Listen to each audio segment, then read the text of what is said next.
A large all-electric SUV. This is the interpretation by BMW, the all-new BMW iX. For example, to fight against the Tesla Model X. And you can see here, this has really interesting dimensions, more, close to BMW X5 or something, but of course all electric. And let's start here directly in the front, where we have two very interesting features. First of all, as for the design, this huge kind of mono kidney, I would say. You see, yeah, it's a mono kidney, like a monobrow. But here you can see, this is one kidney and the other one, but here they are actually, combined in the middle. And this material here on the top part has a very interesting effect, because I could literally take a screwdriver and do like this, and could damage it. And at room temperature, or you need to heat it a little bit when it's cold, it repairs itself from scratches. I hope at a later stage we can also take a live sample of that for you, but I've seen it, it's working very well, and it's like, how does it work? It's very interesting, kind of like a memory material. And also the wiper fluid here, look at that, blue accentuation around the BMW logo, and here you can fill in the wiper fluid then under the logo. So yeah, very interesting. This is also a new BMW philosophy, where they want to hide basically very practical features and make them still accessible at some point. The headlamps here, slim integration, LED standard, optional. You can also get laser lamps for that, and very aggressive styling here with the black contrast here in the lower right part. When we take a look at the side profile, you can see it has some kind of, roofline that goes a little bit flatter towards the rear. The door handles are guided by the security guys here at the moment. So yeah, on the motor show here, IAA Motor Show in Munich, not always easy to keep a clear look to the vehicle, but we try to make it as good as possible here for the impressions. Here, the big wheels, you can see here in a two-tone scheme. These here are the 22-inch wheels, different size available. Once again, the blue accentuations for the I models. The length 4 meters 95 or 195 inches. 20, 21 or 22 inch are available actually as for the wheel sizes. Then these mirror caps here in the vehicle color, in this case black frames around the window, and you can see here the door handles, you can go in there. So also streamlined, but then you grab in. So they are presenting different new, ways of opening the car. For example, the BMW i4 opens like you touch it and you pull it upwards. You can also check out this video on Autogefuehl. And towards the rear we have this iX badge. This kind of separates the roof from the, top roof from the lower body. Strong shoulder accentuations. And when the trunk cover here is closed, we can also take a look at the rear. So the BMW iX has the length of a BMW X5, is as flat as a BMW X6, and has the big wheels just as the BMW X7. So taking different dimensions from the BMW SUVs. And in the rear, really extremely slim tail lamps right here. Once again, blue accentuations then all the way over the place with the BMW i logo, and also with the blue logo around the BMW badge. And in the lower part, we know also this diffuser styling. We also saw it with the BMW i4, for example. But overall, a very clean design in the rear. And it really looks different from the other BMW SUV models. What's your take on that? And we can also take a look here at the trunk. This is not too large, actually. You can see, interesting that we have here some carbon fiber, it seems. Or it's more like CFRP. Here underneath, yeah, you can also fold the seats here underneath, some more space. But actually, kind of shallow, this whole trunk. You can take this top part here out, and then you can also fold the seats directly from here in an electric way. But I would have expected a little bit more trunk capacity. 500 up to 1,750 liters it is. As for the battery sizes, 71 kilowatt hours net or 105 kilowatt hours net, and that will either give you some 400 kilometers or 250 miles of range, or in the bigger battery some 600 kilometers or 370 miles of range. Of course, in our driving part coming up very soon, we will test if this is really true. As for suspension, you start with a base adaptive suspension, and optionally you can get a full air suspension for this vehicle. Door handles, when I press in the front part, not sure if it's because it's prototype stage, but I really have to press here that it opens. Not sure why. We'll keep you updated on that. Door closing sound, yeah, extremely cheap, but it's also frameless doors here, but we also check if this one is improving over time. Then interior, this looks really fancy, soft touch materials, integration of the ambient lighting is right here, and then kind of like a crystalline structure here of the seat control. And there are still buttons you can really move. And wow, this looks super fancy also here for the memory seating. And black fabric then here next to the Bowers & Wilkins optional sound system. And there you can also once again see here the carbon fiber core here of that model. Very interesting.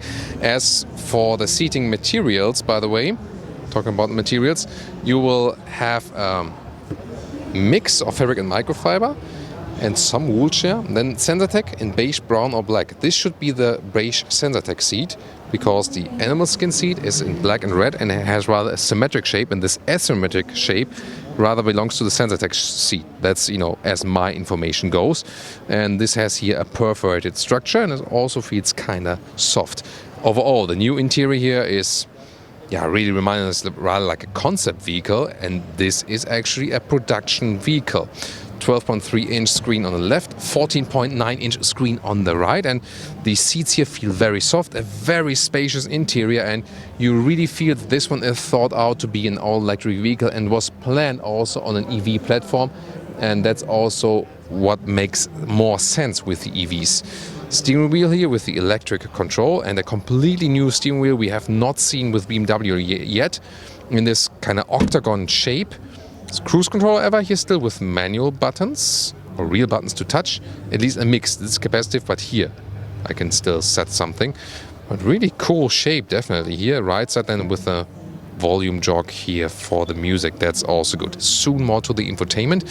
Here also soft touch materials and this kind of like yard bow all the way across the front interior. I really like this clean setup, and this one has an open space atmosphere in the front. You can, for example, also put a big handbag here in the front.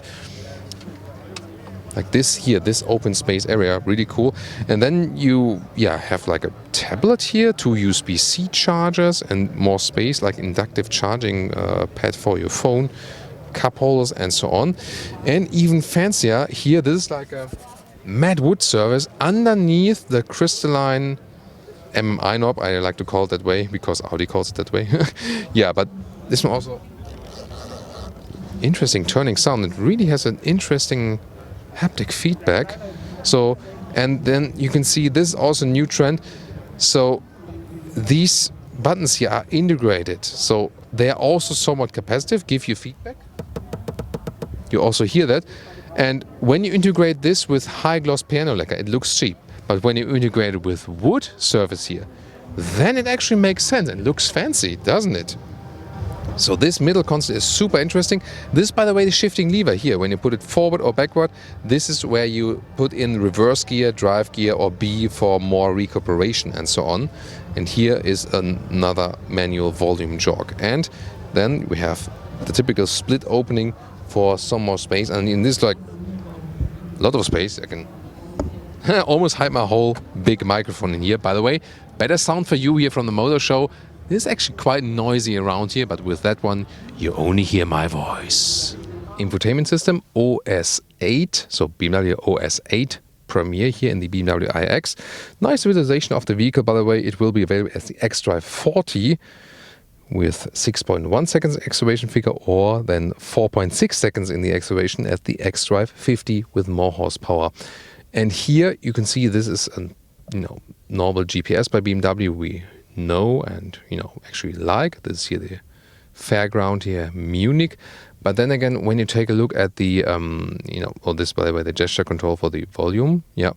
But then we have this new main menu, and this is kind of like, I think, a little bit overloaded, I think, and also not too good of a contrast. So I do prefer the older software generation of BMW, I have to admit. What about you? I would like to know from you guys. Android Auto and Apple CarPlay are both available. Here, of course, in this case, no smartphone is connected yet with this vehicle. And once again, back to the main menu. Here you can have also hotkeys, and the climate is integrated here. Yeah, here, 2-zone climate AC. It stays at the same place and is actually relatively easy accessible, but still, I think it's not a good trend that we get rid of these buttons then and move it all the way to the screen. Instruments, usually you cannot adjust them that much with the BMW vehicles.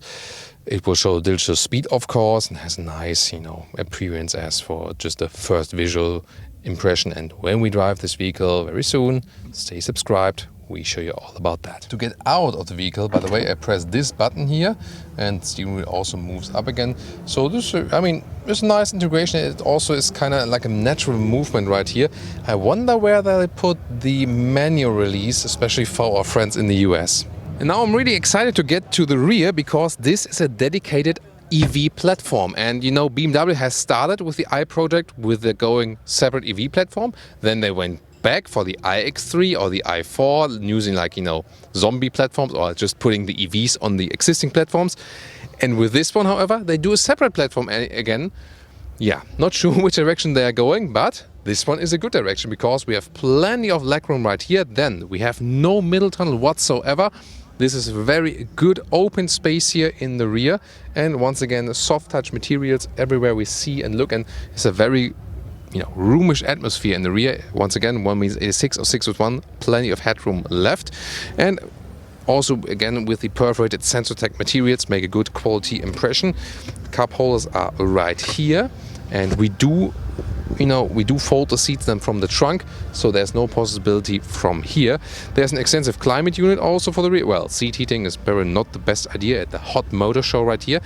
And what we can also see here from the rear, when Cornelius moves a little bit more down, yes, get on your knees, and then films up, we can see here, this top roof, this has a electrochromatic function. So at the moment we have this kind of shade, but we can also, not sure if it's working right now, because it might not be powered at the moment. No, probably not. But when we drive the vehicle, we can show you that you maybe know it from Mercedes SL. It can be like let you look through, or that's looking like this. So you don't need a separate shade. The glass itself is being induced electrically, and then you have this change of the visibility or non-visibility. Magic, yo. Recharging 11 kilowatt AC or DC charging then 195 kilowatt. So it also ensures a good fast charging opportunity. And here, Cutaway model with the battery pack. As I said, either 71 kilowatt hours or optional 105 kilowatt hours net. About 20,000 euros is the extra price. It starts about 80,000 euros or dollars and then 20,000 more if you go for the bigger model with some more standard equipment and especially with the bigger battery pack. Here, by the way, the red interior, this one is the animal interior, so where you can see the rather more symmetric shape in this quilting style. So this confirms that the other one, the beige interior, was the Sensatec interior. So really hard to differentiate nowadays. You really have to know the structure from the configurator, from the build side to really differentiate it. Gladly that we can rely on new good materials. And here once again, low center of gravity. It's a big SUV, but it's supposed to drive really, really sporty. We will find out for you, of course. And this also has a different exterior color. Well, it's cut open at the moment here, but you can still already see, how this rather red exterior color will look like in the sporty trim. 22-inch wheels then also in this case. Can I scratch it, totally destroy it? No? Not at the moment? Okay, damn it. I really wanted to destroy it now to show you the effect that it repairs itself. Yeah, I hope at a later stage we get the possibility to do so. Again, follow us soon for the driving part and compare the BMW i4 definitely, their electric sedan. Maybe also X5 plug-in hybrid or a Tesla Model X. We all have these interesting videos. We see you there.